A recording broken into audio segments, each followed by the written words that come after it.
안녕하세요. 행복 인생 수업을 진행하는 행복 큐레이터 이재홍입니다. 오늘은 행복 인생 수업의 제 9강입니다. 9번째 9강인데 관점 바꿔 건강해지기입니다. 관점을 바꿔서 우리 모두 건강해지자라는 게 오늘의 주제입니다. 그런데 우리는 왜 관점을 바꿔야 할까요?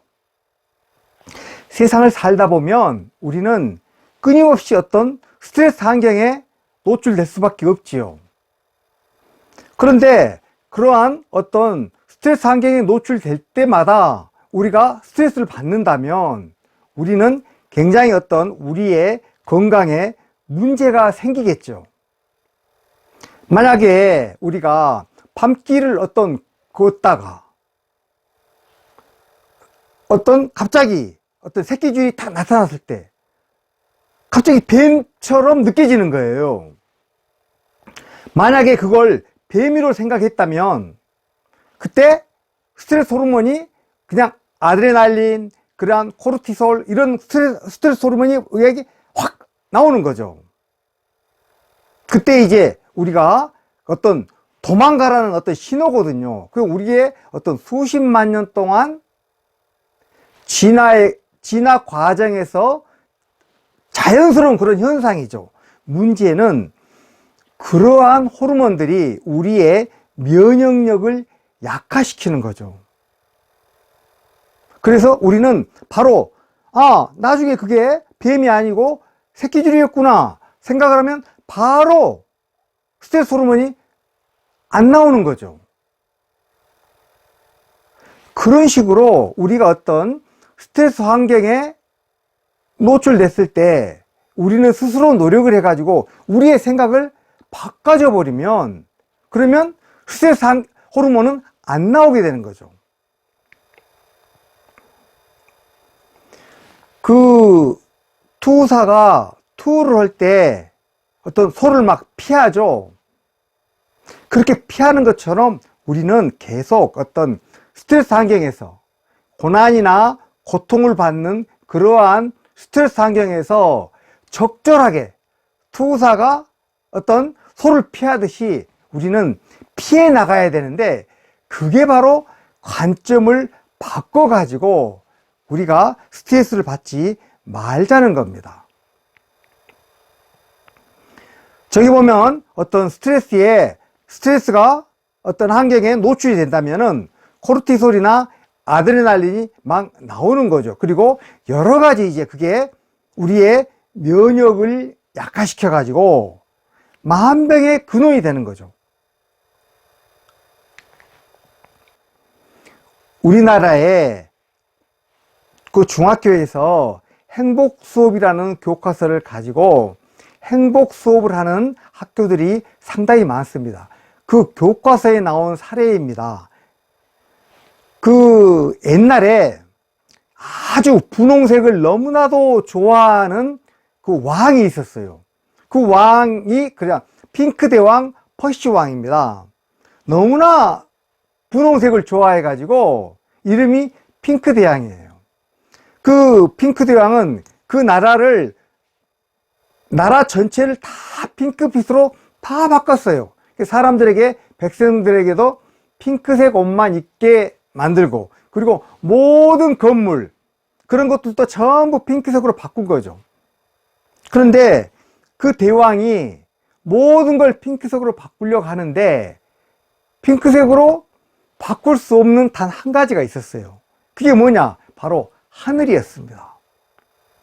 그래서 이 대왕이 어떻게 하면 저 하늘을 핑크빛으로 바꿀 것인가 계속 연구를 하다가 도저히 안 되겠으니까 자신의 스승을 불렀어요. 자신의 스승에게 저 하늘을 분홍색으로 바꿔달라고 간청을 한 거죠. 그 스승은 그 퍼시 왕에게 분홍색 안경을 씌워줬어요. 퍼시 왕이 분홍색 안경을 쓰니까 하늘이 분홍색으로 보이는 거죠.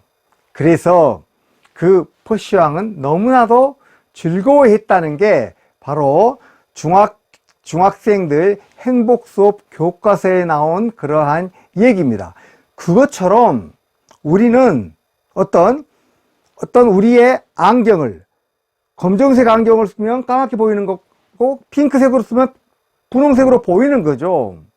노란색 안경을 쓰면 노란색으로 보이는 것처럼 우리의 어떤 패러다임을 전환한다 그러고 그 다음에 프레임을 바꾼다 그러죠. 그것처럼 우리는 우리의 어떤 상황에 따라 가지고 우리의 어떤 관점, 우리의 어떤 프레임을 바꿀 필요가 있는 거죠.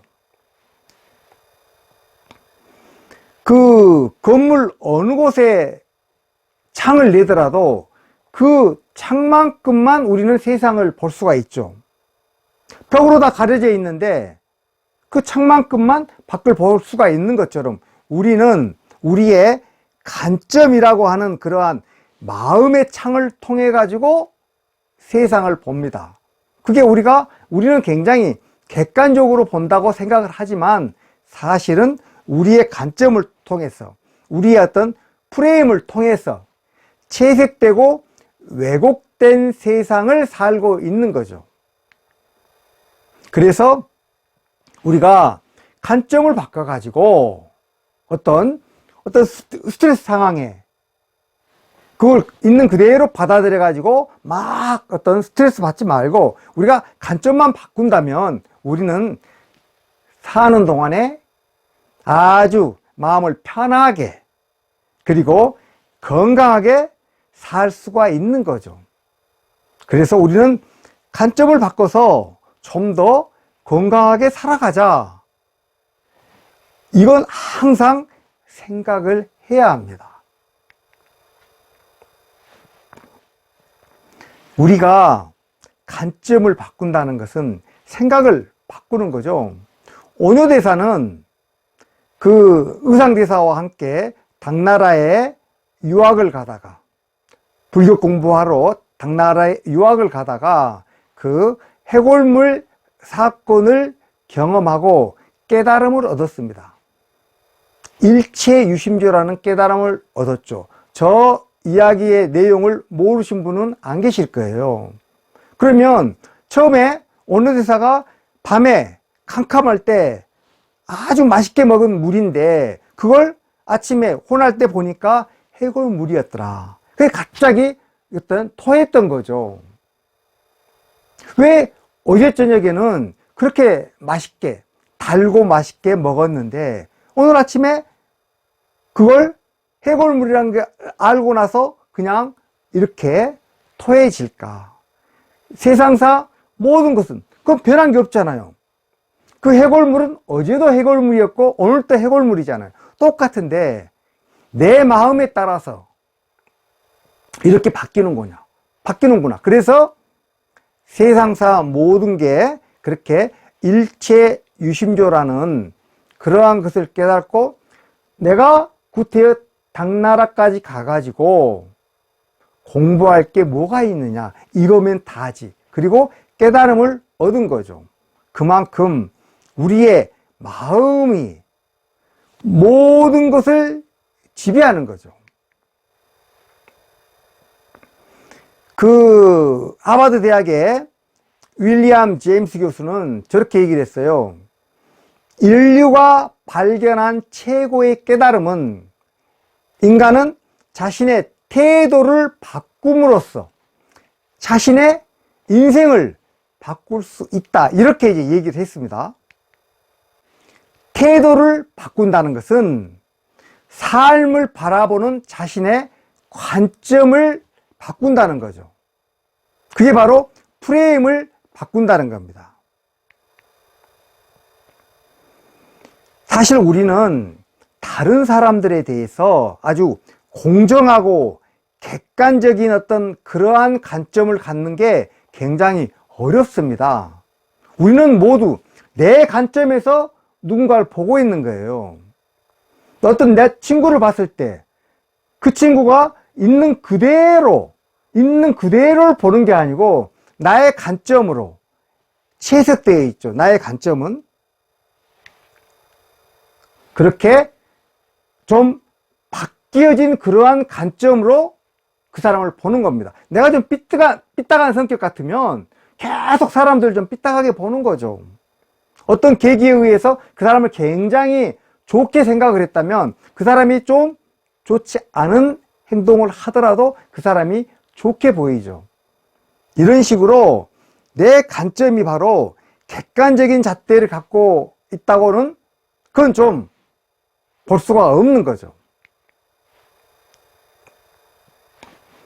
그 회복 탄력성이라는 것은 어떠한 역경이나 시련을 겪고 나서 거기에서 다시 이제 회복할 수 있는 그러한 어떤 마음의 근력을 의미하는 건데, 물체마다 탄성이 다르죠. 고무공과 만약에 유리공이 있다면은 전혀 탄성이 다르죠. 유리공은 바로 우리가 바닥에 하면 바로 깨지지만 고무공은 다시 올라오겠죠. 탄성이 있기 때문에. 우리가 관점을 바꿔가지고 어떤 우리의 어떤 고난, 고통 속에서 관점을 바꿔가지고 생각을 한다면 회복 탄력성이 굉장히 높은 거죠. 내가 굉장히 어떤 어려움을 겪었더라도 거기에서 다시 회복할 수 있는 힘, 그 회복 탄력성이 내가 관점을 바꿔줌으로 해서 굉장히 높여준다는 거죠. 그래서 그 행복은 행복의 조건들을 얼마나 많이 가지고 있느냐의 문제가 아니고, 그런 조건들을 얼마나 행복할 수 있는 조건들을 우리가 얼마나 많이 볼 수 있는 문제, 결국 인생은 우리가 가진 관점의 문제라는 거죠. 우리가 꼭 돈을 많이 벌어서 또는 명예가 있어서 그렇게 돼가지고 행복해지는 어떤 그런 것이 아니고, 내가 지금 현재의 상황에도 내 지금 돈도 없고 명예도 없고 권력도 없지만 나는 지금 가진 거가 내가 현재 가지고 있는 것에 충분히 만족해, 나는 이걸로 그냥 행복해, 이런 식으로 생각한다면 우리는 얼마든지 현재도 행복할 수가 있는 거죠. 결국은 관점이라는 것은 그런 의미에서 우리의 어떤 행복도를 좌우하는 너무나도 중요한 것이죠. 그 성경 다음으로 전 세계에서 가장 많이 번역된 책이 바로 노자 도덕경입니다. 그런데 제가 이제 노자 도덕경을 굉장히 좋아하거든요. 그 책을 아주 좋아해 가지고 항상 저의 이제 예독서인데, 제가 생각할 때 노자 도덕경은 관점을 바꾸기에 전 세계에서 최고의 책이다, 이렇게 생각을 하고 있습니다. 그 책은 1장부터 81장까지 모든 내용들이 우리의 어떤 상식을 깨워주는 그런 내용들입니다. 그래서 우리 어떤 평상시 가지고 있는 우리가 당연하다, 상식적이다라고 생각하는 그러한 어떤 내용들에서 전혀 벗어나게 해주기 때문에 바로 노자의 도덕경이 관점을 바꿔주기에 최고로 좋은 책이다라고 저는 생각을 하는 거죠. 한번 1장과 2장의 예를 들어보겠습니다. 1장의 제일 첫머리가 도가도, 비상도, 명가명, 비상명입니다. 그건 도를 도라고 말하면 진정한 도가 아니고, 이름 지으면 진정한 이름이 아니다. 좀 이해가 안 가죠? 어떻게 도는 도인데 도를 도라고 얘기하면 진정한 도가 아니냐? 아주 좀 말이 이상하지 않아요? 그런데 도는 너무나도 그 깊이 묘묘하고 너무나도 어떤 깊고 넓기 때문에 뭐라고 딱 말할 수가 없다는 거죠. 정의를 낼 수가 없습니다. 그래서 노자의 도덕경을 보면은 다 비유를 했어요. 도는 무엇과 같다? 예를 들어 도는 계곡의 어떤 성질을 가지고 있다. 도는 남자보다는 여성의 어떤 성격을 가지고 있다. 돈은 풀무의 어떤 성격을 가지고 있다. 그런 식으로 수없이 많이 비유를 해가지고 돈은 이거와 비슷하다라고 얘기를 하지, 돈은 이런 것이다 라고 말하는 게 없는 거죠. 이름도 마찬가지입니다.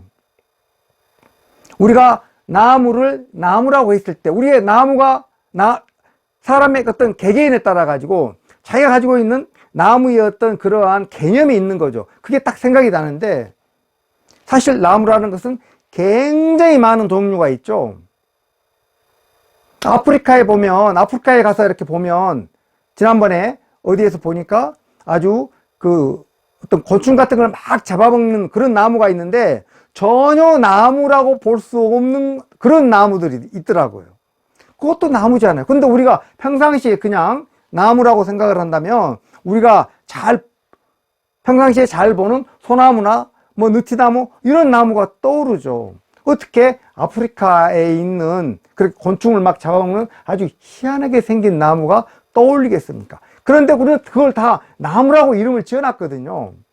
그래서 이름 지으면 진정한 이름이 아니다 라고 이제 얘기를 하는 거죠.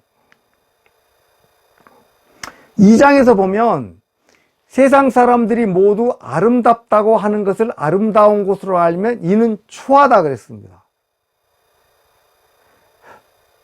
좀 이상하지 않아요? 세상 사람들이 뭐야 아름답다.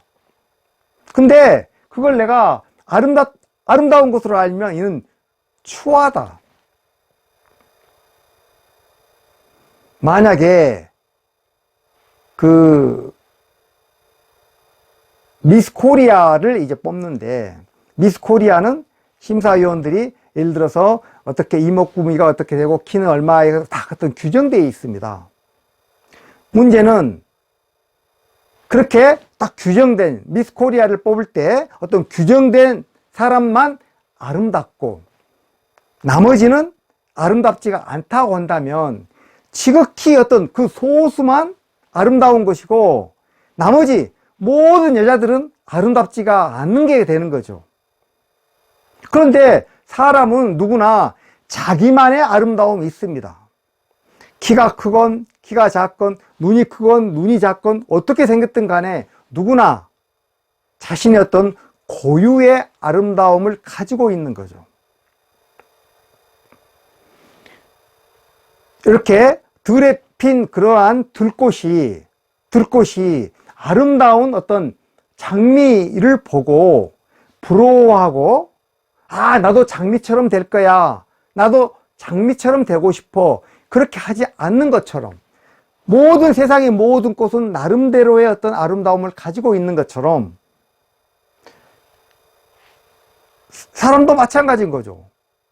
미스 코리아의 어떤 규정에 따라 가지고, 미스 코리아 대회 규정에 따라 가지고 그 사람들만 아름답고 나머지 사람들을 전체 아름답지 않다고 한다면 그건 사실은 추한 생각이라는 것이죠. 또는 세상 사람들이 뭐 좋다고 하는, 예를 들어 돈을 한번 예를 들어 보면 세상 사람들이 모든 걸 이제 좋다고 합니다. 그래서 모든 사람들이 세상 모든 사람들이 돈만을 추구하다 보니까 얼마나 많은 문제가 나타납니까? 그래서 세상 사람들이 모두 좋다고 하는 것을 모두 좋은 것으로 알면 이는 좋지 않다, 저런 식으로 전혀 다른 관점의 얘기를 해주는 거죠. 그래서 노자 도덕경은 1장부터 81장까지가 다 저런 식으로 관점을 바꿔주는 어떤 그런 내용이에요. 그래서 관점을 바꾸는 데 있어서 노자 도덕경은 정말로 최고의 고전이다라고 저는 개인적으로 생각을 하는 겁니다.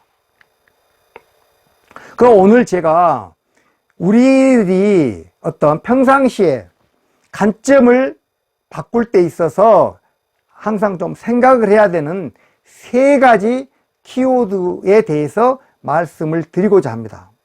첫 번째 키워드는 바로 긍정적입니다. 긍정이라는 그러한 관점 바꾸기의 어떤 키워드를 1946년도에 하버드대 학생들이 자신의 어려움에 대해서 이제 글을 작성을 했습니다. 그랬는데 교수들이 그 학생들의 어떤 글을 가지고 그 학생들을 장기적으로 이제 연구를 한 거죠. 그래서 5년 간격으로 그들의 건강 상태를 파악을 했습니다. 그런데 자신이 가지고 있는 어려움을 부정적인 관점에서 소술한 사람은 중년 이후에 각종 어떤 질병에 노출이 되는데, 낙관적인 관점에서 자신의 어려움을 소술한 사람들은 노년기까지 아주 활동적이고 건강을 유지하더라 하는 게 실제로 어떤 연구 결과로 나와 있습니다. 그만큼 우리가 긍정적 관점을 가지고 있느냐 또는 부정적 관점을 가지고 있느냐, 그러한 것들이 우리가 어떤 질병에 아주 취약한 사람이 되느냐, 그렇지 않으면 아주 건강해가지고 활동적인 사람이 될 수가 있느냐, 이게 지금 달려있는 거죠. 제가 아는 어떤 지인 중에 하나가 얼마 전에 조기암, 이제 유암 진단을 받았는데 너무나 힘들어 하는 거예요. 아주 그냥 곧 죽을 것처럼 그냥 아주 심각하게 어떤 그런 스트레스를 호소를 하는 거예요. 그래서 제가 얘기를 했어요.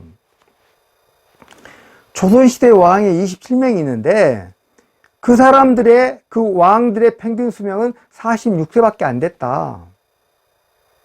뭐 중국의 황제는 뭐 400몇 명인가 되는데 거기는 30대 후반밖에 안 됐다 그러더라고요.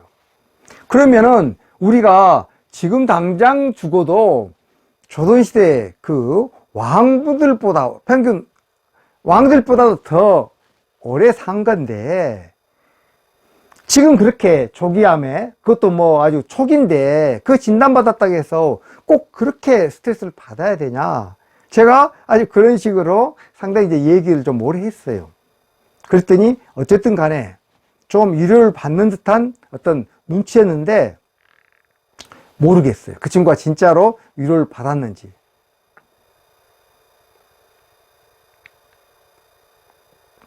지금 우리 전 세계적으로 우리나라뿐만이 아니고 모든 사람들이 코로나19 때문에 지금 이제 스트레스를 받고 있죠.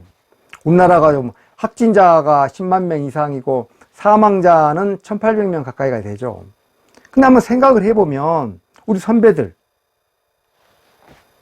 일제 36년 한번 생각을 해보고, 그 다음에 한번 6.25 전쟁 한번 생각을 해봅시다. 6.25 전쟁 때 국군의 사망자가 13만 명 이상이고 민간인은 24만 명 이상이 사망을 했어요.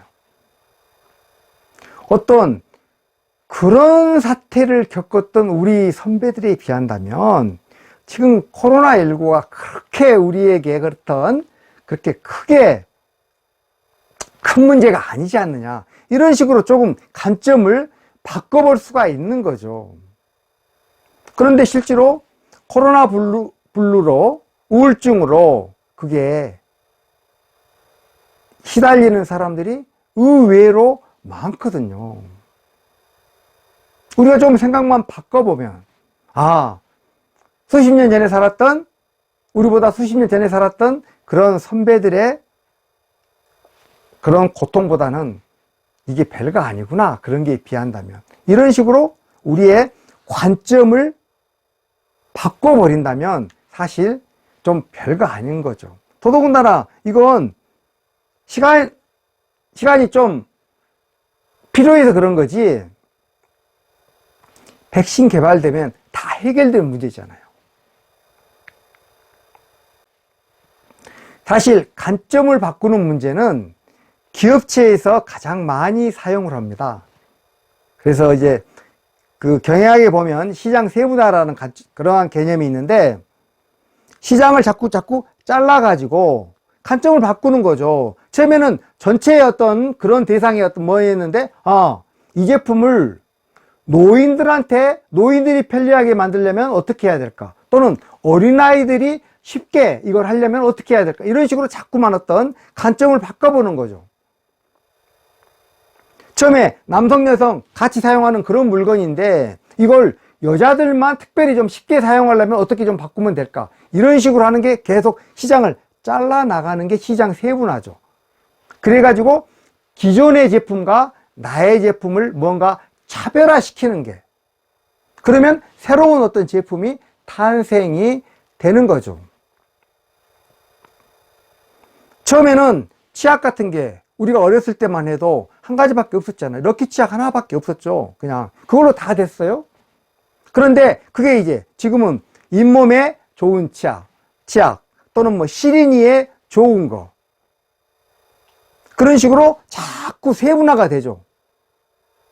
그냥 어디에 특화해가지고 기존 제품과 차별화시켜가지고 새로운 제품들이 계속 나오는 거죠. 기업체에서는 계속적으로 그런 식으로 관점을 바꿔가지고 시장을 세분화시켜서 새로운 시장을 발견해가지고 기존 제품과 차별화시켜서 그 시장을 공략을 하는 거죠. 에디슨이 전등을 발명할 때 2000번을 실패했다고 합니다. 그래서 이제 어떤 사람이 물어봤대요. 지금까지 2000번이나 실패했다는데 어떻게 견뎠나요? 그랬더니 천만에 난 한 번도 실패한 적이 없습니다. 단지 전등을 만들 수 없는 2000가지 방법을 알게 됐다. 결국 실패라는 것을 실패를 했는데 그걸 실패라는 관점이 아니고 그걸 만들 수 없는 하나의 방법을 알게 됐다. 이렇게 전혀 관점을 바꿔가지고 생각을 하는 거죠. 생각 자체가. 에디슨의 어떤 그런 뇌 속에는 실패라는 어떤 그런 생각이 없는 거예요. 아, 또 안 되는 새로운 방법을 하나 알았구나 했기 때문에 전혀 좌절이나 실망을 하지 않고 계속적으로 새로운 물건을 발명해 나갈 수가 있었던 것이죠. 그 스티브 잡스가 가장 좋아한 말이 think different입니다. 다르게 생각해라. 그래서 이제 그 애플의 광고에 보면 항상 저런 게 나오죠. 자신들의 어떤 그 사과 거기에 밑에 저렇게 think different 이렇게 해가지고 나옵니다. 뭔가 다르게 생각해라. 우리가 항상 다르게 생각해가지고 관점을 달리 한다는 거. 그것은 저렇게 기업체에서 굉장히 많이 사용하는 그러한 기법인데 우리도 개인적으로 우리의 개인의 스트레스를 줄이기 위해서 저렇게 계속 다르게 생각해야 될 필요가 있는 거죠. 국내에 이렇게 사람들 상담을 해주면서 관점을 바꿔주기 아주 국내 최고의 대가가 계십니다. 대부분의 저분 모르신 분들은 없을 거예요. 바로 법륜 스님입니다. 증문즉설의 대가죠. 근데 제가 그분의 이제 유튜브 강좌를 이렇게 들어보니까 이분은 정말로 관점을 바꿔주는데 최고의 대가구나. 이러한 어떤 생각이 들었습니다. 사실은 그 법륜 스님의 유튜브 강좌를 한번 들어보세요. 법륜 스님은 모든 어떤 그런 것 사실은 관점을 바꿔줘가지고 질문자 스스로 해답을 찾게끔 만들어주는 거죠. 예를 들어서 어떤 이제 아줌마가 자신의 아들이 공부를 안 해가지고 너무나 힘들다. 그래가지고 막 고민을 이제 털어놓습니다. 너무나가 힘들어가지고 스트레스를 받는다. 그 법륜 스님이 이렇게 말씀하세요. 만약에 그 아들이 굉장히 많이 지금 아프다고 생각을 해봐라. 만약에 어떤 큰 병에 걸려가지고 굉장히 아프다고 생각해봐라. 그러면 공부는 못해도 좋으니까 제발 아프지만 안 했으면 좋겠다. 이렇게 생각될 거 아니냐. 지금 그 아들이 건강하니까 그냥 공부 좀 못해도 건강하니까 됐어. 언제 나중에 나이가 좀 더 들면 공부를 열심히 할 수도 있을 거고, 그 다음에 공부를 열심히 안 한다 하더라도 그 아들이 잘할 수 있는 일을 찾는다면 그걸로 하면 되는 거니까, 그렇게 건강만 하면은 좋다라고 생각하면 아무 문제가 없지 않느냐, 이런 식으로 관점을 바꿔주는 거예요. 그 아들에 대해서 공부가 어떤 뭔데 그것보다도 훨씬 더 중요한 게 건강 문제 아니냐, 이렇게 관점을 바꿔주는 거죠. 제 그 지인 중에 하나가 한 사람인데 굉장히 그 여러 가지 어떤 암을 앓고 있습니다. 온몸에 전신에 그렇게 지금 암이 퍼져 있습니다. 그래서 항암 치료를 했다가 또 나와서 좀 몸이 회복되면 또 항암 치료하고, 이거 한 7, 8년 동안 이제 계속 하고 있는데, 그 친구가 저렇게 얘기를 해요. 병원에 입원해서 항암 치료를 받는 과정이 너무나 고통스럽지만 나는 어쨌든 완치될 수 있다는 희망을 버리지 않고 있고, 온몸에 암이 퍼졌는데도, 그런데 내가 병원을 호텔로 생각한다. 그리고 병원에 가만히 앉아있으면 밥 갖다 주지 않느냐, 내가 하는 거 아니잖아. 그래서 그걸 룸서비스로 생각을 하고, 주사 받기가 어려운데 그냥 그건 내가 보약을 맞는다고 생각을 한다. 그 약이 내 몸을 낫게 해준 주사니까 정말 보약이 옳지 않냐, 이런 식으로 계속적으로 의식적으로 자신이 어떤 긍정적으로 생각을 하더라고요. 아, 그래서 대단하구나. 그래서 저 친구가 저렇게 지금 온몸에 퍼져 있는데도 지금 아직껏 지금 저렇게 투병 생활이 가능하구나라고 생각을 했습니다. 그래서 우리가 긍정적인 관점을 갖는다는 것은 너무나도 중요한 겁니다. 어떤 상황에서, 그래서 우리가 어떤 상황에서, 스트레스 상황에서 어떻게 하면 내가 긍정적인 관점으로 한번 생각을 해볼 것이냐, 이건 우리가 습관화할 필요가 있는 거죠. 그 다음에 관점 바꾸기 세 가지 키워드 두 번째입니다. 비교입니다. 그 많은 사람들이 비교를 하지 마라, 그런 말을 많이 하죠. 다른 사람들과 뭔가 비교를 하면 스트레스가 쌓이는 거죠. 세상에는 얼마나 돈 많은 사람이 많습니까? 근데 돈을 가지고 부자와 비교한다면 나는 너무나 비참한 생각이 드는 거죠. 그 옛말에 오유지족이란 말이 있습니다. 나는 오로지 만족할 줄을 안다. 그게 바로 오유지족인데 굉장히 좋은 말이죠. 남과 비교하지 않고 그냥 나는 나에 대해서, 내 삶에 대해서, 있는 그대로에 대해서 나는 그냥 만족한다. 그냥 나는 오로지 만족한다 라는, 그게 바로 오유지족이라는 얘기죠.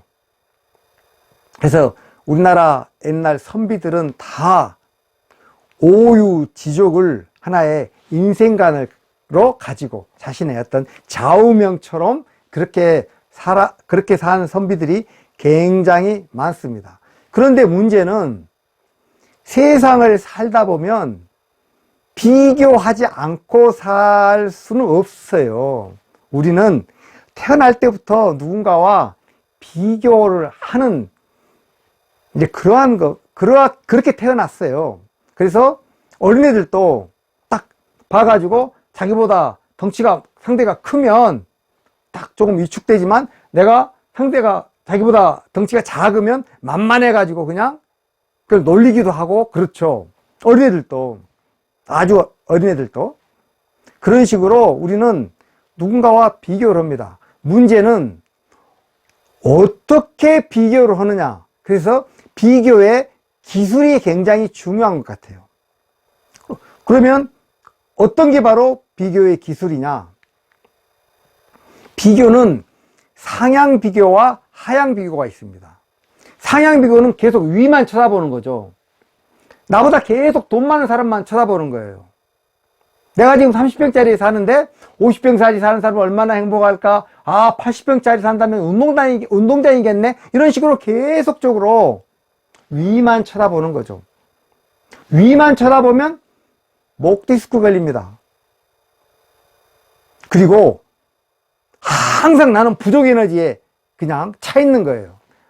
돈을 더 벌어야 되는데, 명예를 더 가져야 되는데, 내가 권력을 가져야 되는, 이런 식으로 계속적으로 어떤 위만 쳐다봄으로 해서 나는 그냥 부족 에너지에 충만돼 가지고 사는 거죠. 부족 에너지가 계속 있다는 것은 계속 스트레스 호르몬이 나오는 겁니다.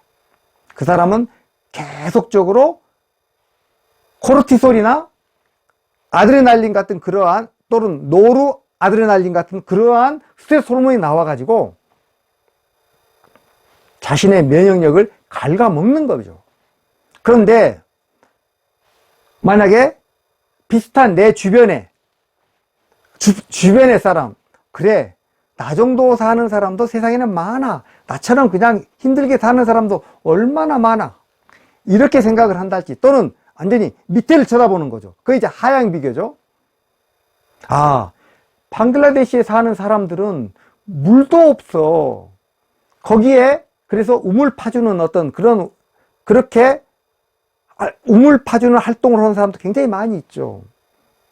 아프리카에 사는 사람 얼마나 힘들게 사는 사람이 많습니까? 우리나라에도 서울역에 가면 노숙자들이 얼마나 많습니까? 노숙자들 중에 70%는 하루에 한 끼밖에 안 먹는다고 합니다. 못 먹는다고 하는 거죠. 하루에 한 끼만 먹기 때문에 그걸 그냥 어떤 먹을 때 최대한 그냥 많이 먹으려고 하는 거죠. 한 끼밖에 못 먹기 때문에. 제가 그 통계를 보고 깜짝 놀랐습니다. 우리나라 노숙자 중에 70%는 하루에 한 끼밖에 못 먹는다. 우리가 그런 사람들을 생각을 한다면 세 끼 밥만 먹을 수 있는 것도 얼마나 행복한 겁니까? 우리가 누군가의 어떤 그 하향 비교를 해가지고 그렇게 어려운 사람을 생각했을 때 우리는 누군가를 도와줄 수가 있어요. 내가 지금 힘들어도 도와줄 수가 있고, 그리고 돈이 없어도 또 여러 가지로 도울 수가 있죠. 그건 이제 이 다음에 조금 이따 말씀을 드리겠는데, 어쨌든 간에 하향 비교를 하면 밑에 아래를 본다면 나는 만족 에너지가 막 나오는 거죠. 이 정도면 됐다는 거야. 그냥 아까 상향 비교를 한다면 부족 에너지가 나의 온 몸을 지배하는 거지만은, 하향 비교를 한다면 밑에를 본다면 내가 겸손해지고 나는 만족 에너지로 살아갈 수가 있는 거죠. 그리고 누군가를 도울 수가 있습니다. 꼭 돈으로 돕지 않는다고 하더라도, 물론 이제 금전적인 여유가 조금 있으면 얼마든지 돈으로 도와주면 좋겠죠. 그러나 금전적인 여유가 없다고 하더라도 부처님이 이렇게 말씀하셨어요. 무죄칠시라고. 그렇게 해가지고 저렇게 화사한 미소 띤 얼굴, 따뜻한 눈길, 따뜻한 마음씨, 저런 식으로 누군가의 어려운 사람들을 공감해주고 위로해주고, 이런 것도 보시다. 아주 중요한 보시인 거죠. 또 우리가 어려운 사람들을 생각을 한다면 우리는 얼마든지 꼭 돈이 아니라고 해도 다른 방법으로 그 사람들과 도울 수가 있고 또 공감을 해줄 수가 있다는 것이죠. 관점 바꾸기의 마지막 키워드입니다. 지금 여기를 항상 생각을 해보자는 거죠. 우리는 지금 현재를 준비기라고 어떤 생각하는 사람이 많습니다. 지금 현재를 즐기지 못하고 뭔가 미래에 뭔가를 위해서 지금은 그냥 준비해야 되는 기간이라고 그렇게 생각을 하면서 지금 현재를 지내버리는 일이 너무나 많은 거죠. 그래서 중고등학교 다니면서는 대학 입학을 준비하는 준비기, 대학 생활에서는 직장에 입사하는 것을 준비하는 거. 직장 생활할 때는 내가 나이 들어서 노후 생활을 준비해야지, 또 계속 그런 생각을 하는 거죠. 실제 노후 생활, 노년이 되면 또 자녀와 손주를 위해서 나를 또 희생시켜 버리는 거예요. 그러면 우리는 지금 현재의 어떤 기쁨과 즐거움은 전혀 맛보지 못하고 우리의 인생을 흘려보내는 것이죠. 지금 이 순간을 살아라. 삶은 지금이다. 지금이 아닌 삶이란 존재한 적이 없으며 앞으로도 영원히 존재할 수 없다. 영원히, 현재야말로 우리 전체의 삶이 펼쳐지는 무대이며 언제나 우리와 함께 남을 것이다. 에카르트 돌레의 얘기입니다. 그래서 우리는 지금 이 순간을 항상 살도록 노력을 해야 됩니다. 우리의 관점을, 우리의 생각하는 관점이 계속 미래에 두지 말고 내가 뭔가를 해야 돼, 뭔가 앞으로 돼야 돼, 권력을 잡아야 돼, 돈을 많이 벌어야 돼, 이런 식으로 자꾸만 어떤 미래에 내 눈길을 두지 말고 지금 현재가 가장 소중하다. 삶은 바로 지금이다. 이걸 항상 우리가 생각을 해야 되는 거죠. 그래서 오늘 행복 인생 수업 제9강은 관점 바꿔 건강해지기 라는 제목으로 말씀을 드렸습니다. 고맙습니다.